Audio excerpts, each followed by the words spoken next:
I was simply hoping for a quiet weekend at my beach house. But my sister's husband was already inside with his entire family and yelled, "Why is this parasite here?" Imagine walking into your own home ready for a relaxing weekend, only to be screamed at, called a parasite and told to get the hell out by your brother-in-law. And then the real gut punch? My sister, the one person who knew exactly what was happening, just stood there and watched. That's exactly what happened to me, Claire. I'm 32, a marine biologist, and I've busted my ass for a decade to build a life I'm proud of. This wasn't just some random rental. This was my beach house near Myrtle Beach, a place I bought with every penny I'd painstakingly saved. It was my sanctuary, my reward for years of sacrifice. And there I was, standing in my own doorway, my weekend bag still slung over my shoulder, listening to Kevin, my sister's husband, treat me like I was dirt beneath his shoes.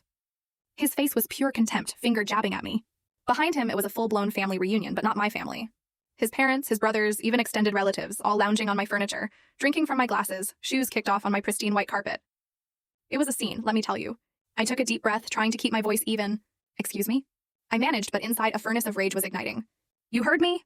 He snapped back like I was the idiot. "We're having a family gathering here. Nobody invited you."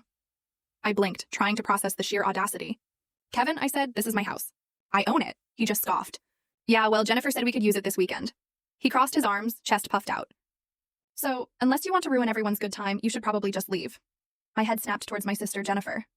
She was standing by the kitchen island, eyes glued to her phone, actively avoiding my gaze. She knew. Oh, she absolutely knew I was coming this weekend. I'd mentioned it to her just 2 days ago at our mom's birthday dinner. She'd smiled, nodded, told me to have a great time, and then apparently handed out keys to Kevin's entire extended family like my sanctuary was some kind of free-for-all vacation rental. "Jennifer!" I called out, my voice cutting through the casual chatter of Kevin's family. "Can we talk?" She finally looked up, her expression carefully neutral, almost bored. "Claw, I didn't think you'd actually come. You're always so busy with work." My blood boiled. "I told you I was coming. I specifically said I needed this weekend to decompress."